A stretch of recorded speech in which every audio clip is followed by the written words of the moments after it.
नमस्कार, आप देख रहे हैं हिंदी खबर में हूं आपके साथ अमित शर्मा। समय हो गया है उत्तराखंड की नंबर 1 डिबेट का।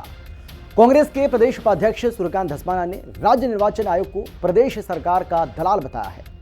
सूर्यकांत धस्माना ने यह बयान हाईकोर्ट के आदेश को लेकर दिया है, जिसमें कोर्ट ने ऐसे प्रत्याशियों के पंचायत चुनाव लड़ने पर रोक लगा दी है जिनके नाम स्थानीय नगर निकाय और ग्राम पंचायत दोनों जगहों की मतदाता सूची में दर्ज है।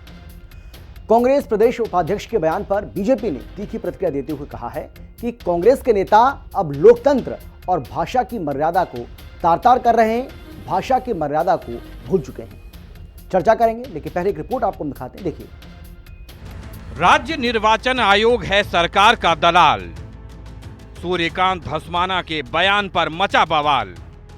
भड़की बीजेपी ने कांग्रेस पर तीखा निशाना साधा। हताश कांग्रेसी भूल चुके हैं भाषा की मर्यादा। नैनीताल हाई कोर्ट ने ऐसे प्रत्याशियों के त्रिस्तरीय पंचायत चुनाव लड़ने पर रोक लगा दी है जिनके नाम स्थानीय नगर निकाय और ग्राम पंचायत दोनों जगहों की मतदाता सूचियों में दर्ज हैं। कोर्ट ने 2 मतदाता सूचियों में नाम वाले प्रत्याशियों के चुनाव लड़ने को पंचायती राज अधिनियम का उल्लंघन बताया है। हाई कोर्ट के आदेश के बाद कांग्रेस प्रदेश सरकार और राज्य निर्वाचन आयोग पर हमलावर हो गई है। कांग्रेस ने कोर्ट के फैसले को राज्य सरकार के मुंह पर करारा तमाचा बताया है। वहीं कांग्रेस प्रदेश उपाध्यक्ष सूर्यकांत धस्माना ने कोर्ट के फैसले को लेकर राज्य निर्वाचन आयोग पर अमर्यादित बयान दे दिया है। धस्माना ने राज्य निर्वाचन आयोग को प्रदेश सरकार का दलाल बताया है। सूर्यकांत धस्माना ने कहा कि राज्य निर्वाचन आयुक्त को कोर्ट के फैसले के बाद अपने पद से इस्तीफा दे देना चाहिए। सूर्यकांत धस्माना ने कहा है कि राज्य निर्वाचन आयुक्त को कोर्ट के फैसले के बाद अपने पद से इस्तीफा दे देना चाहिए, नहीं तो राज्य सरकार उन्हें बर्खास्त करे। वहीं कांग्रेस प्रदेश उपाध्यक्ष के बयान पर बीजेपी आग बबूला हो गई है। बीजेपी ने कहा है कि जनता से बार बार नकारे जाने के बाद बौखलाए कांग्रेस के नेता अब संवैधानिक संस्थाओं पर अमर्यादित बयानबाजी पर उतर आए हैं। ऐसा करारा चांटा मारा है भाजपा की सरकार के गाल में, और राज्य निर्वाचन आयोग जो कठपुतली बना हुआ है, और मैं तो अब कहने से चूकूंगा नहीं, दलाल बना हुआ है सरकार का। क्या है राज्य निर्वाचन आयोग? किस तरह का आपने आदेश किया? पंचायती राज अधिनियम के खिलाफ आपने आदेश कर दिया कि आप नामांकन ऐसे लोगों का कैंसिल नहीं करेंगे जो 2 जगह जिनके वोटर लिस्ट में नाम है, और उसके बाद हाईकोर्ट आपको स्टे दे रहा है। तत्काल सुशील कुमार को इस्तीफा दे देना चाहिए। और अगर सरकार ने ये बेईमानी नहीं करवाई उनसे, तो सरकार को चाहिए कि उनको सैक करें। लेकिन जिस तरह से शब्दों का उपयोग कांग्रेस पार्टी के नेता कर रहे हैं वो दुर्भाग्यपूर्ण है, और न्यायालय का जो भी आदेश होता है उसका सबको सम्मान करना चाहिए। लेकिन प्रदेश के अंदर कोई भी चुनाव संपन्न होता है या कराया जाता है तो उसकी समुच्ची जिम्मेदारी निर्वाचन आयोग की होती है, और वो बखूबी इस काम को कर रहे हैं। न्यायालय का जो आदेश है उसको भी निर्वाचन आयोग उसको देख रहा है, लेकिन संवैधानिक संस्थाओं पर इस तरह के इस तरह के शब्दों का प्रयोग करना और इस तरह अनर्गल बयान देना, तो मुझे लगता है ये दुर्भाग्यपूर्ण है। त्रिस्तरीय पंचायत चुनाव को लेकर सरकार पर लगातार निशाना साध रही कांग्रेस को हाईकोर्ट के आदेश के बाद सरकार पर हमलावर होने का एक और मौका मिल गया। लेकिन सरकार पर निशाना साधते साधते कांग्रेस प्रदेश उपाध्यक्ष के राज्य निर्वाचन आयोग पर अमर्यादित बयान को लेकर बीजेपी ने जवाबी हमला बोल दिया है। देखना होगा कि पंचायत चुनाव नजदीक आते आते सियासी बयानबाजी में मर्यादा की सीमाएं और कितनी लांघी जाती हैं। देहरादून से संवाददाता दीपिका भंडारी के साथ ब्यूरो रिपोर्ट, हिंदी खबर। और तमाम जो खास मेहमान हमारे साथ जुड़ चुके हैं, लेकिन कौन कौन मेहमान हमारे साथ मौजूद हैं, सबसे पहले उनसे आपका हम परिचय कराते हैं। हमारे साथ नवीन त्रिशाली जी, जो कि प्रदेश प्रवक्ता हैं बीजेपी के, बहुत स्वागत है सर आपका। इसके अलावा हमारे साथ आशीष नौटियाल, प्रदेश प्रवक्ता हैं कांग्रेस पार्टी के, बहुत स्वागत है सर आपका भी। इसके अलावा हमारे साथ आपसे कुछ ही देर के बाद मुझे जानकारी मिल रही है कि देवचंद उत्तराखंडी, जो कि केंद्रीय प्रवक्ता हैं यूकेडी के, वो भी हमारे साथ जुड़ जाएंगे। गिरधर शर्मा जी वरिष्ठ पत्रकार हैं, सर आपका भी स्वागत है। लेकिन सबसे पहले मैं आशीष जी आपके पास आना चाहता हूं, और मेरा सवाल आपसे है, मैं आपसे जानना चाहता हूं कि क्या कांग्रेस पार्टी सूर्यकांत धस्माना जी के इस बयान का समर्थन करती है, जिसमें वो संवैधानिक संस्था के ऊपर किस तरीके से न केवल हमला बोल रहे हैं? चलिए ठीक है, आप सवाल खड़े करिए, इसकी इजाज़त है आपको अनुमति है, लेकिन जिस भाषा का इस्तेमाल किया जा रहा है, क्या उसका समर्थन करेंगे? सरकार का दलाल बोल रहे हैं। भाषा ये कैसी भाषा भाई? निश्चित भाषा आपको मर्यादित लगे अमित जी, या नामर्यादित लगे, जो भी हो, जी। लेकिन सच्चाई ये है कि भारतीय जनता पार्टी लोकतंत्र की हत्यारी है। ये लोकतंत्र की हत्या कर रही है। आप देखें, सिर्फ उत्तराखंड में नहीं, बिहार में भी विधानसभा चुनाव के अंतर्गत भारतीय जनता पार्टी क्या कर रही है, वहां लोगों के नाम वोटर लिस्ट से काटे जा रहे हैं। और इस प्रकार से आप वोटर लिस्ट से आप नाम काटने के बाद 1-2 महीने में दावे करते हैं कि हम लोग जो है नई वोटर लिस्ट बना देंगे। क्या ये संभव है? आपको लगता है इस प्रकार बना पाएंगे? तो ये लोग जो हैं अपनी राजनीति के लिए लोकतंत्र की हत्या कर रहे हैं, एक आम आदमी से वोटिंग का अधिकार छीन रहे हैं। और बाकी सच है, जो आदमी तो यहाँ पर नगर निगम चुनाव लड़ चुका है, वही आदमी पहाड़ में जाकर वहां भी चुनाव लड़ेगा। ये कहाँ तक सही है? और ठीक है, भावुकता में कई बातें बोल दी जाती हैं। माननीय सूर्यकांत धस्माना जी ने जो बात बोली, ठीक है, आपको उनकी भाषा हो सकती है बुरी लग रही हो, लेकिन मुझे नहीं लगता कि कोई इतनी बड़ी बुरी बात बोली। आपने ईडी सीबीआई सबको अपनी कठपुतली बना रखा है। आप कर क्या रहे? मतलब कांग्रेस का कोई नेता है तो उसके लिए तो ईडी सीबीआई है, पर भारतीय जनता पार्टी के लिए ईडी सीबीआई नहीं है। माननीय गणेश जोशी जो नहीं भाई, आपकी जो आपत्ति थी भाई, आपकी जो आपत्ति थी उस पर तो हाईकोर्ट ने आदेश जारी कर दिया था भाई। हाईकोर्ट से तो आप लोग जो चाहते थे वो बात मुराद जो है वो आपकी पूरी हो गई थी। तो ऐसी भाषा का इस्तेमाल करने की नौबत क्यों आई कि भैया वो चुनाव आयोग को कह रहे हैं वो सरकार का दलाल है? भाई नहीं, अगर आप ये कहते हैं कि भाई आवेश में आकर कुछ ऐसी बातें बोल दी जाती है ना, मेरी बात सुनिए ना सर आशीष जी, ठीक है, सूर्यकांत आशीष जी ने भी बोला, नहीं, मैं आपसे जानना चाह रहा हूं सर कि अगर आप ये कह रहे हैं कि भाई आवेश में आकर कुछ बातें ऐसी बोल दी जाती हैं, तो प्रेमचंद अग्रवाल ने जो बोला, प्रेमचंद अग्रवाल ने जो बोला उसको लेकर धरती आसमान आपने ऊपर एक कर दिया था, उनको इस्तीफा तक देना पड़ा अपने पद से। तो भाई सवाल ये है कि जब आपके नेता बोले तो वो आवेश में आकर बोल दिया होगा, ठीक है, हो जाता है, निकल जाता है, और कोई और बोल दे तो आप उन्हें छोड़ेंगे नहीं। ये कैसी बात है भाई? अमित भाई जी, उत्तराखंड की जनता को अगर आप गाली देंगे, अगर आप उत्तराखंड को गाली देंगे तो हम बिल्कुल नहीं बख्शेंगे। आप प्रेमचंद अग्रवाल की तुलना सूर्यकांत धस्माना से कर रहे हैं। मैं किसी की कोई तुलना नहीं कर रहा हूं, भाषा वो भी गलत थी, भाषा ये भी गलत है, मैं ये कह रहा हूं। मैं किसी का कोई कंपैरिजन नहीं कर रहा हूं सर, मैं बात कर रहा हूं भाषा की। वो भी अमर्यादित थी, ये भी अमर्यादित है, तो वो गलत थी तो ये भी गलत है, मैं ये कह रहा हूं आपसे। संस्थाएं अलग हैं, निश्चित बोलेंगे हम जब गलत होगा। आप देखिए नगर निगम चुनाव में आपने नए वोटर कार्ड रिजेक्ट करने का काम किया, नए वोटर कार्ड जिनके बने हुए थे उनको वोट देने का अधिकार छीनने का काम किया। जब आप गलत करेंगे हम निश्चित बोलेंगे, क्योंकि हम जनता की आवाज हैं। आज हमारे भी विधायक विधानसभा के अंदर हैं, हमें जनता की आवाज उठानी पड़ेगी। अगर आप वोट छीन देंगे किसी का, आप वोट का अधिकार लेंगे तो हम निश्चित बोलेंगे। क्यों नहीं बोलेंगे हम? बताएं। अच्छा बताइए, जब कांग्रेस की सरकार थी, जब कांग्रेस की सरकार थी तब भी चुनाव आयोग सरकार का दलाल था कि नहीं? मुझे इस बात का जवाब दीजिए। आपके समय में भी क्या तब भी चुनाव आयोग सरकार का दलाल था या नहीं, या अभी हुआ है? अमित भाई, अगर दलाल रहा होगा, आप जो बात कह रहे हैं, तो भारतीय जनता पार्टी ने उसको जरूर मुद्दा बनाया। भारतीय जनता पार्टी आपको लगता है किसी बात को चुकेगी? जब इंजेक्शन लगने थे कोरोना के तो ये भारतीय जनता पार्टी के, तो बीजेपी ने मुद्दा बनाया नहीं बनाया ये पता ही नहीं आपको? बोल रहे थे भाई बीजेपी ने इसे मुद्दा बनाया नहीं बनाया ये तो पता होना चाहिए आपको, आपको पता ही नहीं है।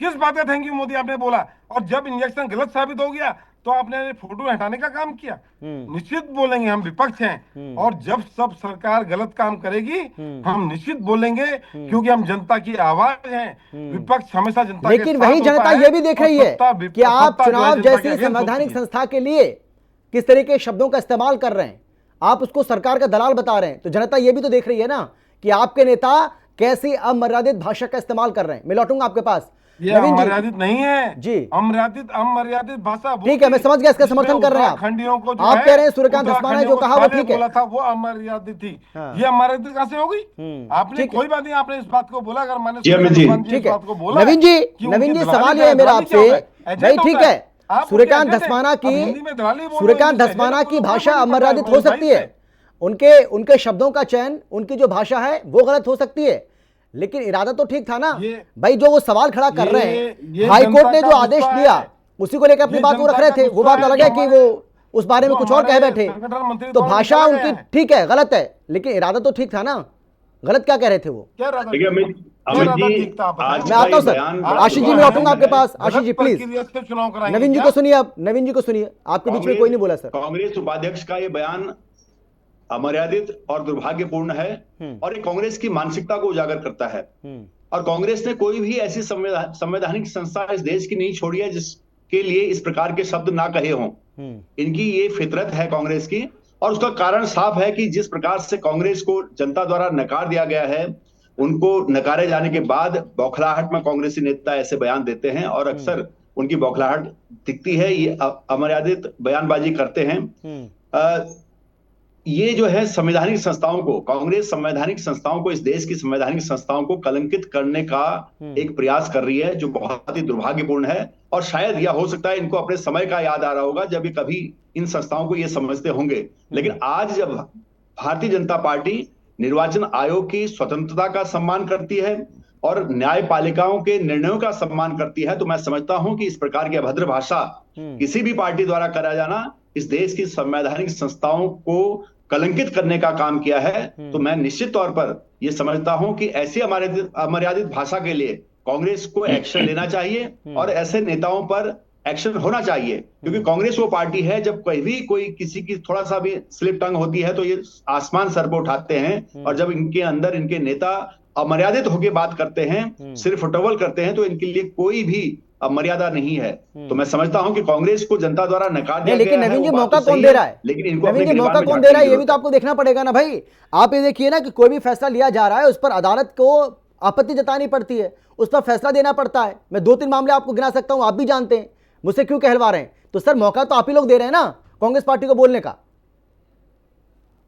नहीं अमित जी, मौका देखो, निर्वाचन आयोग पूरी तरह से स्वतंत्र संवैधानिक बॉडी है, ये तो आप भी जानते हैं। इस प्रकार की बयानबाजी कांग्रेस द्वारा बोलना बिल्कुल अमर्यादा है। लेकिन क्या आप इसको उचित मानते हैं? क्या आप कर रहा है? नहीं, क्या आप इसको उचित मानते हैं कि जो नगर निकाय का, नगर निगम का चुनाव लड़ चुका है वो पंचायत चुनाव भी लड़े? इसको आप ठीक मानते हैं? देखिए ठीक है क्या? कानूनी प्रक्रिया, संविधान और कानून अलग चीज है, उसकी मैं यहाँ पर व्याख्या नहीं कर सकता। ना मैं वकील हूं, ना मैं जज हूं। मैं इस बात की बात कर रहा हूं कि जो कांग्रेस नेता ने जो बयान दिया है, जिस अमर्यादित भाषा का प्रयोग किया है, क्या ये सही है? क्या आप इसको सही उचित ठहराते हैं? उसका कोई समर्थन नहीं कर सकता। संवैधानिक संस्था को दलाल कह देना, दलाल शब्द इस तरीके से जो असंसदीय भाषा जो होती है, जिसको हम बहुत राजनीति में जो आते हैं, बड़े एक उच्च उनको लेके आते हैं, अपने आदर्शों को लेके आते हैं, उन आदर्शों वाले लोग इस प्रकार की भाषा का अगर प्रयोग करेंगे तो आगे क्या होगा, इस पर विचार करने की जरूरत है। यहाँ पर न्यायपालिका अपना काम करेगी, निर्वाचन आयोग अपना काम करेगा। मैं उसमें नहीं जा सकता, ना मैं निर्वाचन आयोग हूं, ना मैं न्यायपालिका हूं, और ना मैं वकील हूं, ना मैं जज हूं। मैं केवल इस बात को कह रहा हूं कि जो कांग्रेस के नेता ने बयान दिया, जिन शब्दों का प्रयोग किया, क्या वो शब्द सही हैं? चर्चा उस बात की है, और वो शब्द बिल्कुल अमर्यादित है, ये एक कोई भी आम व्यक्ति बता सकता है। तो मैं कह रहा हूं कि ये कांग्रेस को जिस प्रकार से जनता ने नकारा है, उनकी फ्रस्ट्रेशन में, ये बौखलाहट में ऐसे अमर्यादित भाषा का प्रयोग ये लोग कर रहे हैं। अमित जी ठीक है। देवचंद उत्तराखंडी जी जुड़ गए हमारे साथ। सर आवाज आ रही है आपको मेरी? सुन पा रहे हैं क्या आप मुझे? जी देवचंद जी, कांग्रेस पार्टी के उपाध्यक्ष सूर्यकांत धस्माना जी ने जो कुछ कहा है वो सीधे तौर पर कह रहे हैं कि चुनाव आयोग सरकार का दलाल है। क्या आप इसका समर्थन करेंगे बयान का? क्या आपको लगता है कि सूर्यकांत धस्माना ने जो कहा वो बिल्कुल ठीक कहा या गलत है आपके हिसाब से? आपकी पार्टी समर्थन करेगी क्या उनके बयान का? देखिए शर्मा जी, शब्दों का तो मैं कह सकता हूं कि शब्द गलत हैं, लेकिन गुस्सा जायज है। शब्द इसलिए गलत है, अगर शब्द ही गलत तो है ही। उत्तराखंड में जो बीजेपी और कांग्रेस के नेता हैं सभी बौखला गए हैं। सबकी भाषा, किसी को मायावादी, छायावादी, उग्रवादी और किसी को दलाल अगर कह सकते हैं, तो इन दोनों राष्ट्रीय पार्टियों की भाषा खराब है। लेकिन अमित जी, गुस्सा जायज है। अब मैं आपको बता दूं, ऐसा कैसे हो सकता है चुनाव आयोग द्वारा गलती कि जब तक आपका उसका आरक्षण का नोटिफिकेशन जारी नहीं हुआ और आप चुनाव की घोषणा कर देते हैं, उसमें कोर्ट ने 2 दिन को आपको रोका है, आपको समझ में नहीं आया। और अभी जब आपने, ये पहले आपके बयान थे कि एक आदमी के अगर नगर चुनाव में भी, नागरिक चुनाव में भी है और दूसरी जगह भी अगर है तो वो वोट दे सकता है, जबकि ये सरासर गलत है। अब कोर्ट ने सही फैसला दिया तो हम भी यही मांग करते हैं कि चुनाव आयोग को चाहिए कि उन्हें अपने संवैधानिक तौर पर, क्योंकि वो संवैधानिक संस्था है, तो उनको बोलना चाहिए, हमारे से गलती भी, इस्तीफा दे देना चाहिए। हम भी मांग करते हैं इसकी बात की। लेकिन जहां तक शब्दों का सवाल है, पूरे दोनों पार्टियों के शब्द हमेशा ही गलत रहे हैं। मैं ये प्रकरण इसलिए कह रहा हूं कि आप जो चुनाव, जो ये त्रिस्तरीय पंचायत चुनाव हुए हैं, 13 तारीख से लेकर के, जो 13 तारीख जून से लेकर के और 18-19 तारीख तक जो गतिविधियां हुई है, वो बहुत ही शर्मनाक है। और चुनाव आयोग का इसको संज्ञान लेते हुए अपनी गलती स्वीकार करनी चाहिए, ये हम भी बात स्वीकारते हैं। लेकिन जहां तक शब्दों का बात है तो धस्माना जी का ये सवाल हम गलत मान सकते हैं कि उन्होंने दलाल बोला है। उनको चाहिए था कि उनसे अपना डिटेल मांगते, जैसे अभी तक मैंने मांगा है। चुनाव आयोग उसको देने में भी फेल है। मैंने कहा था कि आप ये विवरण हमने भी मांगा था। तो अमित जी, कुल मिलाकर ऐसा है, डिबेट होता है, सही है, लेकिन एक दूसरे पार्टी में आरोप लगाने के बजाय हमको आत्ममंथन करना चाहिए कि वास्तव में गलती किसकी है और कहां पर है। ठीक है, ठीक है सर, बिल्कुल ठीक है सर, मैं लौटूंगा आपके पास। गिरधर जी भाई, अगर चुनाव आयोग वाकई में दलाल है, दलाली वो कर रहा है, तो दलाली तो पहले से करता आ रहा होगा। ऐसा थोड़ी है कि बीजेपी के समय में दलाली बढ़ गई, पहले कम थी। चलिए ये भी मान लेते हैं कि अब दलाली बढ़ गई है, पहले कम थी, तो दलाली तो हो रही थी, दलाल पहले भी था, आज भी है, फिर तो यही माना जाएगा। मतलब ये कैसा बयान है, किस तरीके से आप देख रहे हैं इसको? कांग्रेस पार्टी के इतने बड़े नेता हैं, भाई कोई भी बात अगर आप कह रहे हैं कम से कम सोच समझ के तो कीजिए। आवेश में आकर ऐसे थोड़ी कुछ भी बोल देंगे आप। जनता तो सब देख रही है, क्या बोल रहे हैं आप और किसको बोल रहे हैं। देखिए, सर्वोच्च संस्थाओं का हमेशा सम्मान होना चाहिए जी, क्योंकि ये संस्थाएं खाली भारतीय जनता पार्टी के राज्य में ही काम नहीं करती, बल्कि कांग्रेस का जब शासन था तब भी सारी संस्थाएं ऐसे ही काम करती थी। और उस टाइम शायद तब भी विरोध होता रहा होगा, लेकिन जो मर्यादित भाषा है उसका जरूर जो है आपको संस्थाओं का, उनके अध्यक्षों का, या जितनी भी चुनाव आयोग जैसे निष्पक्ष संस्थान है उसको जो है सम्मानित ढंग से बोलना चाहिए। आप ये कह सकते हैं कि सरकार के इशारे पर काम कर रही है, ये आरोप आप लगा सकते हैं, या ये कह सकते हैं कि कठपुतली बनी हुई है, लेकिन दलाल शब्द बोलना थोड़ा सा मुझे न्यायोचित नहीं लगता। दूसरा, देखिए, राष्ट्रीय जो इनके नेता है, राष्ट्रीय जो अध्यक्ष तो नहीं है लेकिन राष्ट्रीय नेता, युवा नेता जो है, मैं उनका नाम नहीं लेना चाहता, वो भी इस तरह की अमर्यादित भाषा का प्रयोग कई बार करते हैं और विदेशों में जाकर भी करते हैं।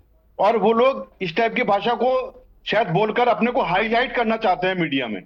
वो सोचते हैं कि शायद हम मीडिया में ज्यादा हाईलाइट हो जाएंगे, लेकिन जनता इसे पसंद नहीं करती। जनता जो चाहती है वो आपके आर पार की लड़ाई हो, विदेश आपकी पंचायत में लड़ाई हो, वोटों की लड़ाई हो। बिहार में चुनाव में जैसे अमर्यादित भाषा शुरू हो चुकी है, बिहार के चुनाव में अब वोटर लिस्ट की जांच हो रही है। सुप्रीम कोर्ट ने कहा, सुप्रीम कोर्ट ने जांच बिठा दिया। सुप्रीम कोर्ट ने कहा कि जो चुनाव आयोग सारे वोटरों की जांच कर रहा है वो जायज है, वो उनका अधिकार है, हम उनके अधिकार में हस्तक्षेप नहीं करेगा, सुप्रीम कोर्ट ने साफ कहा है। तो सुप्रीम जो कोर्ट है वो निर्णय देती है, लेकिन कई बार गलत भी हो जाता है। तो देखिए, यहाँ पर हाई कोर्ट ने उनको निर्णय दिया, उनको थोड़ा गलत कहा कि भाई इसको इस टाइप से करना चाहिए, लेकिन ये सुधार के लिए होता है, चुनाव के अच्छे के लिए होता है। ये नहीं कि चुनाव आयोग जो है किसी के खिलाफ है, लेकिन और अच्छा बेहतर हो सके, सुप्रीम कोर्ट में कोई भी, हाई कोर्ट में या कोर्ट में कोई भी जा सकता है और उसको निर्णय को बदला भी जा सकता है चुनाव आयोग के। कोई अगर नहीं, लेकिन चुनाव आयोग के फैसलों पर सही नहीं हुआ, नहीं तो गिरधर जी भाई, वरिष्ठ पत्रकार होने के नाते परिसीमन के लिए जा सकते हैं, कह सकते हैं, लेकिन दलाल कर देना या हाई कोर्ट या जो है संस्थान जानबूझ के ऐसा कर रहा है, मुझे ये न्यायोचित नहीं लगता। और दलाल शब्द के लिए तो मैं बिल्कुल भी न्यायोचित नहीं मानता। आप कठपुतली कह सकते हैं या ये कह सकते हैं कि भाई वो सरकार के साथ इशारों पे काम कर रहा है। इस टाइप की भाषा में अमर्यादित भाषा ठीक नहीं है, जहां तक मेरा लेकिन गिरधर जी, मैं ये कह रहा हूं कि चुनाव आयोग की ओर से भी जो फैसले लिए जा रहे हैं, इससे पहले आपने देखा होगा कि जिस तरीके से चुनाव का ऐलान किया गया, उस पर हालांकि बाद में पहले रोक लगाई गई, फिर बाद में अनुमति दे दी गई और आरक्षण को लेकर भी काफ़ी विवाद गहराया। और उसके बाद अब हम देख रहे हैं कि जिस तरीके से नगर निगम में, नगर निकाय में जिन लोगों ने चुनाव लड़ा था, अब उनको पंचायत में भी चुनाव लड़ने की अनुमति मिल गई। तो इसको लेकर भी सवाल खड़े हुए। मैं ये जानना चाह रहा हूँ आपसे, जो एक के बाद एक जो फैसले लिए जा रहे हैं, तो चुनाव आयोग सवालों में तो है ना, कटघरे में तो है, उसी को लेकर तो विपक्ष सवाल कर रहा है। गिरधर जी, आवाज आ रही है आपको मेरी? गिरधर जी, ये सवाल मैंने आपसे किया था, आपको मेरी आवाज आ रही है कि सुन पा रहे हैं आप? चलिए, लगता है मेरी आवाज नहीं जा पा रही है। नवीन जी आप बोलिए, नवीन जी आप बोलिए। नवीन जी, यही सवाल मेरा आपसे है। आपने म्यूट कर लिया सर, म्यूट कर लिया, अनम्यूट करिए उसको। हाँ, अनम्यूट करिए अपना सिस्टम। जी अमित जी, मैं ये कहने की कोशिश कर रहा हूं कि यहाँ जो बयानबाजी है, जो शब्दावली है, वो शब्दावली बहुत खराब है। और सभी गिरधर जी भी वही कह रहे थे और सभी लोग उस चीज का समर्थन कर रहे हैं कि शब्दावली का अच्छी तरह से इस्तेमाल नहीं किया गया है। अगर आपको कोई भी किसी चीज में कोई दिक्कत होती है तो उसकी एक प्रक्रिया बनी हुई है, और भारतीय जनता पार्टी की सरकारों ने हर चीज को सिस्टमैटिक किया है, ऑनलाइन किया है, डिजिटाइजेशन हुआ है। आप उन सभी चीजों का उपयोग करके एक अच्छी इंफॉर्मेशन अपने साथ जुटा सकते हैं, लेकिन संवैधानिक संस्थाओं को इस तरह से सीधे तौर पर दलाल कहना, इस देश की आप सीधे प्रश्न चिन्ह उठा रहे हैं उन संवैधानिक संस्थाओं की स्वतंत्रता पर, उनकी मर्यादा पर, और उनके उसके जो उनकी जो मर्यादा है, अपने आप में गरिमा है, उन गरिमा पर आप प्रश्न चिन्ह उठा रहे हैं। मैं समझता हूं कि ये संवैधानिक संस्था सरकार किसी की भी हो, हर काल हर परिस्थिति में काम करते हैं, और अन्य तरीके हैं जहां पर आप इन चीजों का अपना शंका समाधान कर सकते हैं, तो एक तरीके से करें। लेकिन केवल टीआरपी जुटाने के लिए आप इस तरह की बयानबाजी करते हैं और बौखलाहट में ऐसे बयान देते हैं, तो स्पष्ट होता है कि ये जो बिल्कुल है लगातार आपकी हार की एक खींच जो है उसको निकालने की कोशिश कर रहे हैं। कहीं ना कहीं जनता इस बात को नोट करती है और आपको पीछे धकेल दी जाएगी। अमित जी, ठीक है।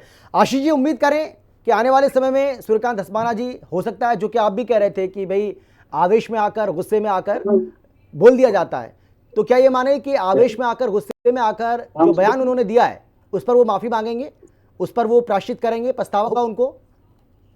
अमित जी, संवैधानिक संस्था तो थी, अब आपने संवैधानिक तो रखा ही नहीं। ये भारतीय जनता पार्टी है जो संविधान की हत्यारी है। इन्हें संविधान से कोई लेना देना नहीं है। ये जो मनमानी, तानाशाही और देश के अंदर जो कर रही है, संविधान की हत्यारी तो कांग्रेस ने इमरजेंसी भूल गई। सपोर्ट किया। अभी जनता को लगा ये एक ऐसे पैदा हुए हैं अभी दुनिया के अंदर किया गया था जो अपने आप को विश्वगुरु बोलने की क्षमता संविधान की रखते हैं, हत्यारी तो कांग्रेस है। विश्वगुरु बोलने का काम इमरजेंसी को करते याद हैं। कीजिए, आप इमरजेंसी को याद कीजिए, इमरजेंसी को याद कीजिए। आप संविधान की हत्यारी कौन है वो पता चलेगा, कांग्रेस है। और आज भी जिस प्रकार से आपके नेता बौखलाहट में बयानबाजी कर रहे हैं, इससे स्पष्ट होता है कि आप जनता द्वारा नकारे गए हैं। उसकी फ्रस्ट्रेशन में, उसकी हताशा, निराशा में आप जो है अपनी जमीन को छोड़ रहे हैं। तो जमीन पर रहिए, जनता के बीच में रहिए तो अच्छा रहेगा। लेकिन इस प्रकार की बयानबाजी आपको कभी भी जनता में टिकने नहीं देगी, क्योंकि जनता समझदार है, प्रबुद्ध जनता है, देवतुल्य जनता उत्तराखंड की। तो ये तो उसी वक्त फैसला कर देती है जब आपका मुंह फिसला और कांग्रेस का भाग्य तय हुआ। मैं समझता हूं कि कांग्रेस के लिए फिर दुर्भाग्य की घड़ी आ गई है, और जनता इस चुनाव में आपका हाल बहुत बुरा करने वाली है। आशीष जी, अरे नवीन जी, चुनाव का हाल छोड़ो, आप तो देश का हाल बेहाल कर रहे हैं। आप हमें चुनाव का उससे तो आपको कोई लेना देना है नहीं। चुनाव तो आपको पता है, तो आप हारी रहे। हम एक राजनीतिक पार्टी है, ठीक है, मैंने मान लिया। अंदर जो है नौटियाल जी, मैंने मान लिया कि चुनाव से आपको कोई लेना देना नहीं है। कांग्रेस चुनाव में खड़े होने लायक भी नहीं है। आप लोग तो लेकिन मैं आपसे ये गुजारिश करूंगा कि आप अपने नेताओं को समझाइए कि संवैधानिक संस्थाओं पर ऐसी बयानबाजी ना करें, क्योंकि आप ईडी हो, सीबीआई हो, चाहे हर कोई भी संस्था हो, उस पर आप एक ही बयानबाजी करते हैं। आपके शब्द ऐसे हैं, आप अपनी शब्दावली को चेंज करें। आप अपने शीर्ष नेतृत्व से लेकर नीचे तक के जो नेता आपके हैं उन पर लगाम लगाइए। थोड़ा लगाम लगानी पड़ेगी नौटियाल जी आपको। अगर आप जनता के बीच में रहना चाहते हैं, आप चाहते हैं कि कांग्रेस का थोड़ा सा भी वर्चस्व जनता के बीच में रहे, तो आपको उनको लगाम लगानी पड़ेगी। एक बड़ी सी रबड़ की लगाम ले लीजिए, आप बड़ी लगाम लगा लीजिए, लगाम अपने नेताओं पर, तब टिकने लायक रहोगे, नहीं तो जनता कहीं की नहीं छोड़ेगी। लगाम लगानी पड़ेगी, लगाम नौटियाल जी, लगाम लगाइए आप अपने नेताओं को। सिंदूर की मान्यता को तो जनता जो है सनातन धर्म में जनता एक महिला दूसरी महिला का सिंदूर धारण नहीं करती है। जनता एक महिला दूसरी महिला का सिंदूर धारण नहीं करती है। और नरेंद्र मोदी जी वापस नहीं होते। अच्छा चलिए, मैं आऊंगा आप दोनों के पास, मैं आप दोनों के पास लौट रहा हूँ। ठीक है, मैं आ रहा हूँ आपके पास।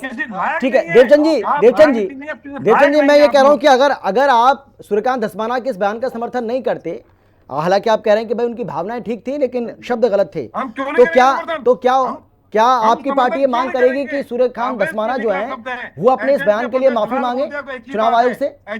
मांग करेगी आपकी पार्टी क्या? बिल्कुल, मैं आपकी इस बात से समर्थन करता हूं, आपका सवाल का समर्थन करता हूं। इसमें सूर्यकांत धस्माना जी को जरूर चुनाव आयोग से ये कहना चाहिए कि मेरा मकसद ये नहीं था, लेकिन अपना गुस्सा भी जाहिर करना चाहिए कि वो किन किन कारणों के कारण आपसे उन्होंने ऐसा अपशब्द कहा है, और अपने अपशब्दों के लिए माफी मांगे। साथ ही साथ मेरा यह भी निवेदन रहेगा कि सरकार को चाहिए, या ऐसे चुनाव आयोग, या ये भी जब भी कभी ऐसा होता है शासन प्रशासन को, तो उत्तराखंड में जो भी नेता हैं, जब कोई ये ऐसे शब्द बोलते हैं तो उनको तुरंत माफी भी मांगना चाहिए। इस कतार में अभी हमारे जो वर्तमान आपके बीजेपी के अध्यक्ष हैं उनको भी बहुत सारी बार जनता से माफी मांगने चाहिए। मैं यही निवेदन करना हूँ, यही मेरा आज का मीटिंग का सार है। लेकिन यहाँ पर सूर्यकांत धस्माना का दलाल कहना, हम इसका बिल्कुल विरोध करते हैं, इसका सपोर्ट नहीं करते। लेकिन उनका जो गुस्सा था, जिन बातों के कारण उन्होंने दलाल बोला है, वो एकदम गुस्सा जायज है, वो हमारा भी है और हमने तो चुनाव आयोग से स्पष्टीकरण भी मांगा है। ठीक है गिरिधर जी, जल्दी से 10 सेकंड में आखिरी कमेंट आपका। गिरिधर जी मेरी आवाज अगर आप तक पहुंच पा रही है तो आखिरी कमेंट आपका 10 सेकंड में। चलिए सर, समय हाँ आवाज आप तक पहुंच नहीं पा रही है तो बहुत धन्यवाद आप सभी का मेरे साथ जुड़ने के लिए, चर्चा में शामिल होने के लिए, अपनी बात रखने के लिए। लेकिन बड़ा सवाल है ये कि आखिर संवैधानिक संस्थाओं पर कांग्रेस पार्टी इस तरीके से निशाना क्यों साध रही है? अगर निशाना साध भी रही है, चलिए सवाल उठाने का आपको अधिकार है, लोकतंत्र में सभी को अपनी बात रखने का अधिकार है। लेकिन भाषा की मर्यादा, शब्दों पर कंट्रोल आपको रखना ही पड़ेगा। और सूर्यकांत धस्माना से गलती बस यही है गई कि उन्होंने भाषा की मर्यादा को तार-तार कर दिया और इसी को अब बीजेपी मुद्दा बना रही है। फिलहाल इतना ही, आप देखते रहिए हिंदी खबर। नमस्कार।